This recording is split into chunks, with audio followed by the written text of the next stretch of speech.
Welcome to our channel. Today we how to update Notepad to Notion import pipeline using AI enrichment step by step clearly. To begin, open Notepad and make sure you have your text or notes ready for import.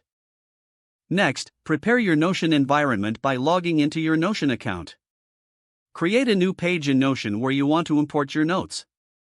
Minimize Notion for now and return to your Notepad application. Copy the text you want to import from Notepad. Now, switch back to your Notion page. Paste the copied text into the new page in Notion. Next, you'll want to enhance this text using AI enrichment. For this, you can use an AI text enrichment tool or API. Select the text that you wish to enrich. Feed the selected text into the AI tool you prefer. Run the AI enrichment process to generate improved content. Once the enrichment is complete, review the generated content for accuracy and relevance.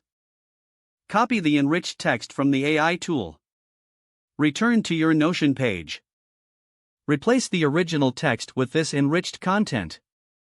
Organize your notes within Notion as needed, using headings, bullet points, or toggles.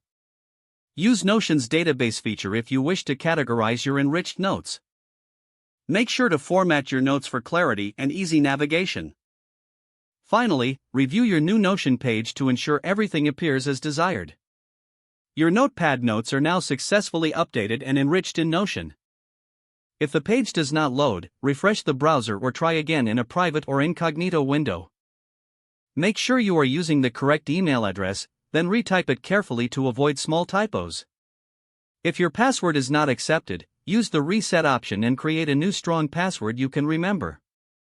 Check your spam folder for verification or security emails, then complete any requested confirmation steps.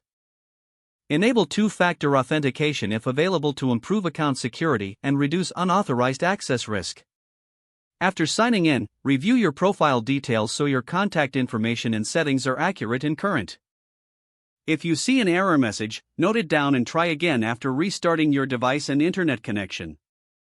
Don't forget to like this video and subscribe to our channel for more step-by-step tech guides.